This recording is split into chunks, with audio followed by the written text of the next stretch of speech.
आप सब लोगों का बहुत बहुत स्वागत है। आज रविवार के दिन आप सब लोगों को तकलीफ दिया है, क्योंकि आज हमारे देश में और देश की राजधानी में पेट्रोल 85 रुपये 70 पैसे के ऊपर बिक रहा है, डीजल 75 रुपये 88 पैसे पे बिक रहा है, जो आज तक के इतिहास के अंदर सबसे ज्यादा है। और ये बड़े दुख और शर्म की बात है कि ऐसे समय के ऊपर अगर हम लोग तुलना करें 2014 के अंदर, केंद्र के अंदर जब कांग्रेस की सरकार थी, तो अंतर्राष्ट्रीय खुदरा मूल्य तेल का $108 प्रति बैरल था और आज ये घट करके $55 के करीब प्रति बैरल है। तो $108 प्रति बैरल 2014 में और $55 प्रति बैरल अब लगभग आधा अंतर्राष्ट्रीय खुदरा मूल्य हो गया है। लेकिन बावजूद इसके पेट्रोल हमारे समय पे 71 रुपये 51 पैसे था और अब आज रिकॉर्ड हाई 85 रुपये 70 पैसे, और डीजल हमारे समय के ऊपर किसानों के लिए, ट्रांसपोर्टेशन के लिए और रोजमर्रे के जो सामान आना जाना होता है, क्योंकि इसका महंगाई के ऊपर भी असर पड़ता है ट्रांसपोर्टेशन से, तो हम लोगों के समय पे डीजल 57 रुपये 28 पैसे के ऊपर था जब $108 प्रति बैरल था। तो वही डीजल आज जब अंतर्राष्ट्रीय खुदरा मूल्य आधा हो गया है, तो वही डीजल बढ़ करके 57 रुपये 28 पैसे से बढ़ करके 75 रुपये 78 पैसे 88 पैसे 75 रुपये 88 पैसे हो गया है डीजल। तो आप खुद अंदाजा कर सकते हैं कि किस प्रकार से साधारण लोगों के कमर के ऊपर, उनकी जेब के ऊपर केंद्र सरकार ये वार कर रही है। यही नहीं, जो इसका मुख्य कारण यह है कि केंद्र सरकार ने पिछले 6 वर्षों में 8 गुना एक्साइज डीजल के ऊपर बढ़ाया है।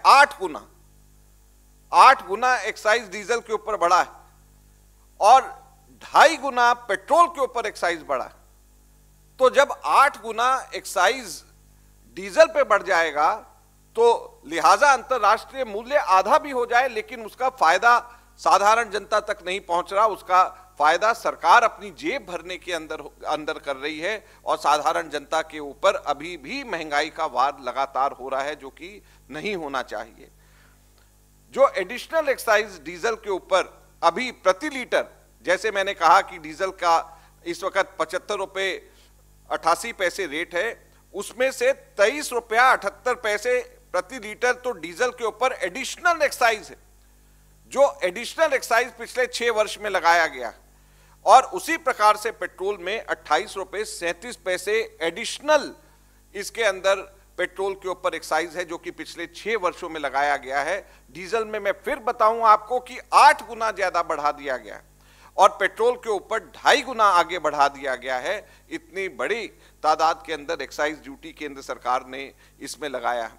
अब केंद्र सरकार ने पिछले 6 वर्षों में, साथियों आप लोगों को हैरानी होगी कि 20 लाख करोड़ यानी 200 खरब रुपया केंद्र सरकार ने इस एडिशनल एक्साइज से कमाया है। 200 खरब रुपया। अब 200 खरब रुपया जो सेंट्रल गवर्नमेंट ने इसमें कमाया है, हम केंद्र सरकार से सीधे सीधे ये पूछना चाहते हैं कि वो पैसा गया कहां है। 200 खरब रुपया केंद्र सरकार ने एडिशनल जो इसके अंदर पैसा एक्साइज में कमाया है, वो किसकी जेबों के अंदर जा रहा है। आज अगर आप देखें तो सेना के जवान हमारे, उनके डीए कट रहा है। केंद्र सरकार के कर्मचारी हैं तो उनके डीए कट रहा है। आज अगर छोटे कारोबारियों से बात करें तो वो परेशान है, उनके ऊपर टैक्स का बोझ आ रहा है, उनके ऊपर बैंक से इंस्टॉलमेंट का बोझ उनके ऊपर आ रहा है। तो ये पैसा 200 खरब रुपया पिछले 6 वर्षों में गया कहां है। आज अगर सबसे ज्यादा फायदा किसी को हो रहा है तो वो सरकार के, मोदी सरकार के, मोदी जी के जो मित्र पूंजीपति हैं, जो बड़े बड़े मित्र सरमाएदार हैं, उन लोगों को फायदा केवल पहुंच रहा है। साधारण लोगों को, आम जनता को इसका कोई फायदा नहीं हो रहा है, इसको नुकसान इसके अंदर हो रहा है। 200 खरब रुपया एडिशनल रेवेन्यू सरकार ने केवल एक्साइज से पेट्रोल और डीजल के ऊपर कमाया है।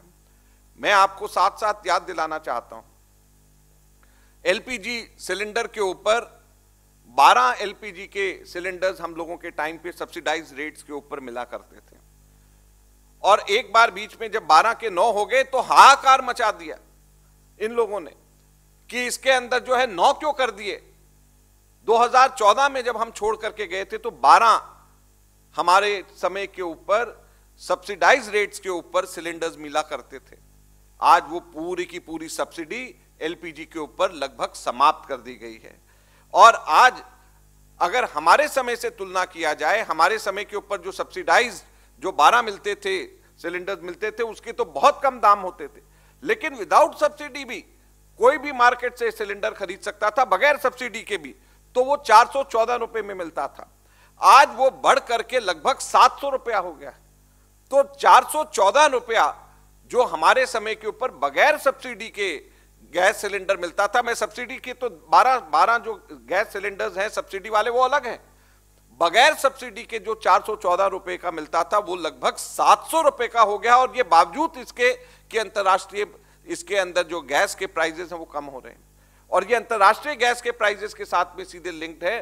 तो अंतरराष्ट्रीय गैस के प्राइजेस जब कम हो रहे हैं तो क्यों ऐसा हो रहा है कि हमारे देश के अंदर विदाउट सब्सिडी भी जो हमारे गैस जो आराम से 414 रुपए में मिलते थे आज 700 रुपए के अंदर हो रहा है। हम लोग सरकार से ये जानना चाहते हैं। तो आज हमारा ये कहना है कि अगर सरकार केवल एडिशनल एक्साइज जो इन्होंने लगाया है उसको अगर बंद कर दे, सिर्फ जो एडिशनल एक्साइज लगाया है वो बंद कर दे, तो आज पेट्रोल 61 रुपए 92 पैसे के ऊपर पेट्रोल सिर्फ मिलेगा और डीजल 47 रुपए 51 पैसे के ऊपर मिलेगा।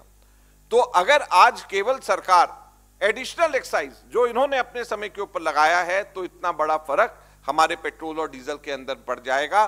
तो आज हमारे देश के अंदर कोरोना काल के बाद में जिस तरीके से सरकार ने अर्थव्यवस्था के साथ में डील किया है, उससे पहले नोटबंदी, उससे पहले जिस तरीके से जीएसटी लगाई, तो सरकार ने पूरे हमारे देश की अर्थव्यवस्था का एकदम बंटाधार एक तरीके से कर दिया है। आज की स्थिति के अंदर सरकार को हमारे देश के अंदर चाहिए कि साधारण लोगों के ऊपर बोझ कम हो, तो इसलिए एक्साइज एडिशनल जो लगाया है उसको एकदम से वापस लिया जाए। और कांग्रेस पार्टी सरकार से मांग करती है कि 200 खरब रुपया जो एडिशनल सरकार ने एडिशनल एक्साइज से जो कमाया है 200 खरब से भी ज्यादा, वो पैसा कहां पर खर्च किया जा रहा है, वो किनकी जेबों के अंदर जा रहा है, उसके बारे में भी सरकार देश की जनता को बताए। यह कांग्रेस पार्टी मांग करती है।